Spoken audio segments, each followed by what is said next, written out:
आपके सांसदों के द्वारा महिला खिलाड़ियों का मोलेस्टेशन हो रहा है और आप मुंह पे चेन लगा के बैठी हुई हैं। हाँ, आपके प्रधानमंत्री जी ऐसे व्यक्ति के लिए जो तीन हजार महिलाओं का ब्लू पिक्चर बना करके पेन ड्राइव में रखा हुआ है, उसके लिए आप लोग चुप हैं। जब तक लालू जी का दिन भर में 10 बार नाम ना ले तो इनका राजनीतिक रोटी ना सिकाए, इनका तो पेट नहीं भर पाएगा। जब तक दिन भर में तेजस्वी जी का 5 बार नाम ना ले तो इनका पेट का खाना नहीं हजम होता, दस्त हो जाएगा। अरे दस्त हो जाएगा इन भाजपाइयों को जब तक कर रहे। तो प्रधानमंत्री दीदी बनाने वाली हैं, आप क्या कह रहे हैं? अरे पहले सम्मान महिलाओं को दे दीजिए ना। लखपति दीदी आपका है हैसियत, आप बनाइएगा। अरे आप तो महिलाओं पे अत्याचार करवा रही हैं और ठिठोली कर रही हैं आप। ये लोग वही है ना जो पोशाक से लोगों को पहचानते हैं, टोपी से लोगों को पहचानते हैं। इनके भाजपा के समर्थक, भाजपा के नेता जो है आदिवासियों के माथे पे पेशाब कर देते हैं। कितने भी दिग्गज नेता है बीजेपी के, जब भी आते हैं तो बार बार बीजेपी में ये बिहार में जो जंगल राज का दाग लगा है वो कब छूटेगा? 4 तारीख को इंडिया गठबंधन की सरकार बनने वाली है। लोकतंत्र की जीत होगी, संविधान की जीत होगी, हमारी देश की जनता की जीत होगी और उन जुमलेबाजों की हार होगी। उन जमूरों और मदारी जो है ना, जो अपना झोला बांध के आए थे ना, उनको झोला बांध करके विदाई होगी। बीजेपी की एक लाई गई योजना है अग्निवीर, जानते हैं ना? भाजपा के अग्निवीर है सम्राट चौधरी। अच्छा, समझ गई ना? जवानी में ही वो रिटायर कर जाने वाले हैं, तो उनको सीरियसली मत ली। मणिपुर में भाजपा की न सरकार है, हाँ, जब माता और बहनों को नंगा करके घुमाया गया, उनके शरीर के साथ छेड़खानी की गई। इससे भी कोई घृणित तो हो सकता है क्या? अरे पूरा देश, मतलब विश्व में हमारा जो देश है ना, वो शर्मसार किया है ऐसी घटनाओं ने। कुछ दिन पहले केंद्रीय मंत्री स्मृति ईरानी पटना आती हैं और वो कहती हैं कि अगर महागठबंधन सत्ता में आती है तो आपके घर में अगर पूजा होगा तो वो लाठियां बरसाएंगी। इसी सब तमाम मुद्दों पे हमारे साथ बात करने के लिए सारिका पासवान है, राजद की प्रवक्ता है। उनसे पूछेंगे कि स्मृति ईरानी बयान दे के गई है और बार बार, अगर मैं बात कहूँ तो 10 वाक्य कह रही थी तो 4 बार वो जंगल राज का जिक्र कर रही थी, तो उस पर क्या कहिएगा? ये कौन सा मंगल राज है जो मणिपुर में हुआ? हाँ मैडम, पूछना चाहते हैं हम, ये कौन था प्रज्वल रवन्ना जिसको देश के प्रधानमंत्री बड़े अच्छे व्यक्ति के रूप में लोगों के सामने ले जाकर उनके लिए वोट मांग रहे थे, जिन्होंने 3000 महिलाओं का बलात्कार किया? मैडम, हम पूछना चाहते हैं इनसे, इनको पता है? वो वीडियो देखी है कि नहीं? वो क्या कारण है कि चुप है? वो पूछिए उनसे। अरे भाई, बेशर्मी की भी हद होती है। आपके सांसदों के द्वारा महिला खिलाड़ियों का मोलेस्टेशन हो रहा है और आप मुंह पे चेन लगा के बैठी हुई हैं। हाँ, आपके प्रधानमंत्री जी ऐसे व्यक्ति के लिए जो 3000 महिलाओं का ब्लू पिक्चर बना करके पेन ड्राइव में रखा हुआ है, उसके लिए आप लोग चुप हैं। इससे भी गंदा राज्य होता है क्या? हाँ, ये तो घटिया राज है, महाजंगल राज है, हाँ, भ्रष्टाचारियों का राज है। वो जिक्र कर रही थी कि उन्होंने कहा कि एक तंज कस रही थी राजद पे कि एक मंत्री की बेटी की शादी होती है और वहाँ हंगामा हो जाता है। बार बार कहीं ना कहीं राजद पे कटाक्ष करके गई है। बिल्कुल। देखिए, मैं तो इन मैडम को एक तरह से कहती हूँ कि संवेदनहीनता, शून्यता, कोई सेंसेशन ही नहीं है इनमें महिलाओं के प्रति।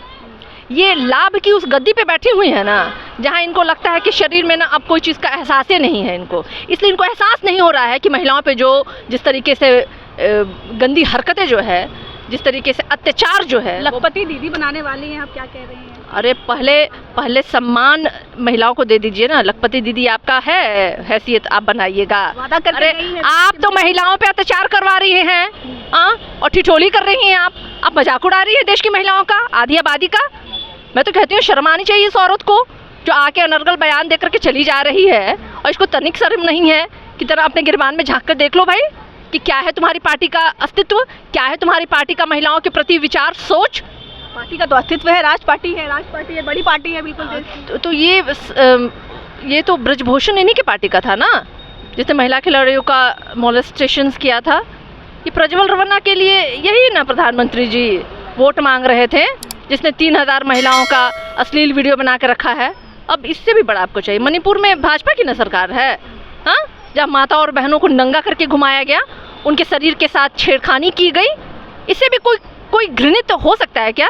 अरे पूरा देश, मतलब विश्व में हमारा जो देश है ना, वो शर्मसार किया है ऐसी घटनाओं ने। अच्छा, एक बात बताइए कि जितने भी दिग्गज नेता है बीजेपी के, जब भी आते हैं तो बार बार बीजेपी में ये बिहार में जो जंगल राज का दाग लगा है वो कब छूटेगा?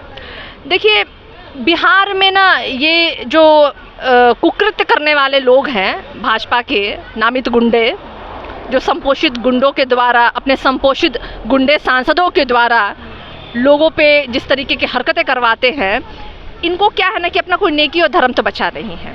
तो अब एक बिहार जो कि लोकतंत्र की जननी है, जो बुद्ध की धरती है, जो ज्ञान की धरती है, और यहाँ के लोगों यहीं आते हैं ना, उनकी तो उनकी रोटी भी पचती है। जब तक लालू जी का दिन भर में 10 बार नाम ना ले तो इनका राजनीतिक रोटी ना सिकाए, इनका तो पेट नहीं भर पाएगा। जब तक दिन भर में तेजस्वी जी का 5 बार नाम ना ले तो इनका पेट का खाना नहीं हजम होता, दस्त हो जाएगा। अरे दस्त हो जाएगा इन भाजपाइयों को जब तक कर रहे। तो प्रधानमंत्री ने कहा कि अब शहजादे जो है अपनी जमानत और अमानत पक्का काम करेंगे। देखिए, वो लोग जिन्होंने गाय का मांस बेचने वाले कंपनियों से चंदा लिया है, उन भ्रष्टाचारियों को जिन्होंने ऐसे कंपनियों से चंदा लिया है जिनको कि 3 साल खुला भी नहीं हुआ था, जो कि घाटे में जा रहे थे, उन्होंने हज़ारों करोड़ों रुपए का इनका चंदा दिया। ऐसे लोग जो तमाम भ्रष्टाचारियों को उन्होंने अपने पार्टी में ले लिया है और उनको क्लीन चिट दे दिया है। ऐसे लोग जो जिस तरीके से माताओं और बहनों पे देशव्यापी जो इन्होंने हत्याएं, अपराध जो किए हैं, इन तमाम लोगों का काउंटडाउन शुरू हो गया है। और 4 जून को इसी बिहार की धरती से इनका जो है ना स्टार्ट हो जाएगा, रिजल्ट आना, और तब इनको पता चलेगा। और मैं बोलना चाहूँगी कि ऐसे लोग जो अपराधी छवि, जो नफरती हिंदू मुस्लिम करवाना चाहते हैं, जो जात और पात की राजनीति करते हैं, खुद तो जाके पाकिस्तान में जाके बिरयानी खा लेते हैं, हाँ, खुद जा करके चाइना में झूला झूल लेते हैं। तो आप अरे भाई, लगा के ये क्या, ये लोग वही है ना जो पोशाक से लोगों को पहचानते हैं, टोपी से लोगों को पहचानते हैं।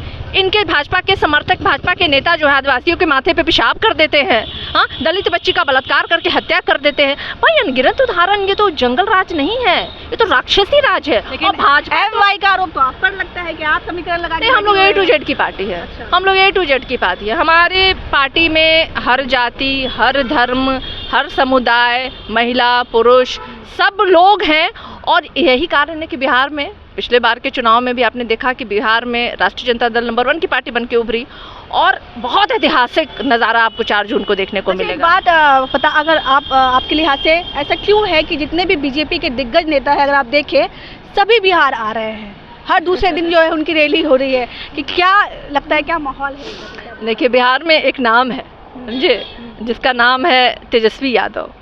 उसने क्या किया है ना कि बिहार, पूरे देश के जितने भी भाजपा के शीर्ष नेतृत्व में बैठे लोग हैं ना, उनका चैन छीन लिया है मुद्दा दे करके। बहुत पॉजिटिवली उन्होंने मुद्दे पे उन्होंने लड़ाई लड़ी है। उन्होंने महज 17 महीने में 5.5 लाख नौकरी दे करके पूरे देश में रिकॉर्ड कायम किया है, काम करके दिखाया है। तो आप समझ रहे हैं ना, एक तरफ जहां एक व्यक्ति है जो काम के नाम पे अपना नाम कमाया है, और एक तरफ वो व्यक्ति है ना जो झूठ, जुमला और फेंकूबाजी पे नाम कमाया। रोकना चाहूंगी, सम्राट चौधरी कह रहे हैं कि नौकरी तो मुख्यमंत्री दे रहे थे, तेजस्वी यादव कैसे नौकरी दे सकते हैं, उनके पिता तो सिर्फ घोटाला करते थे, सवाल ही नहीं उठता है। देखिए, बीजेपी की एक लाई गई योजना है अग्निवीर, जानते हैं ना, भाजपा के अग्निवीर है सम्राट चौधरी। अच्छा, समझ गई ना, जवानी में ही वो रिटायर कर जाने वाले हैं, तो उनको सीरियसली मत लीजिए। उप मुख्यमंत्री बन गए, तो बोल तो रहे ना, तो वही तक, उसके बाद रिटायरमेंट। जैसे अग्निवीर नहीं है 4 साल में रिटायरमेंट, वैसे इनका भी रिटायरमेंट पहले हुआ। घोषणा कर दी है। अब मैं बोल रही हूँ, ये भाजपा के अग्निवीर हैं, और अग्निवीर की तरह 4 साल में इनकी रिटायरमेंट तय है एकदम। और ये राजनीति में आए ना, तो इनकी जन्मदाता राजनीतिक पता है ना कहाँ से शुरू हुई है, हाँ, इसी राष्ट्रीय जनता दल से। यही लालू प्रसाद यादव और राबड़ी देवी जी ने इनको मंत्री बनाया था, समझ रहे हैं। तो क्या अंतिम समान क्या लगता है 4 तारीख को क्या होने वाला है, कितने सीटों पर आप लोग जीतेंगे? 4 तारीख को इंडिया गठबंधन की सरकार बनने वाली है। लोकतंत्र की जीत होगी, संविधान की जीत होगी, हमारी देश की जनता की जीत होगी, और उन जुमलेबाजों की हार होगी, उन जमूरों और मदारी जो है ना, जो अपना झोला बांध के आए थे ना, उनको झोला बांध करके विदाई होगी। चलिए, बहुत बहुत धन्यवाद। हमारे साथ राजद की प्रवक्ता राधिका पासवान जी थे, आपने इनको सुना। बाकी आपको क्या लगता है आप हमें जरूर बताइएगा। तब तक के लिए धन्यवाद।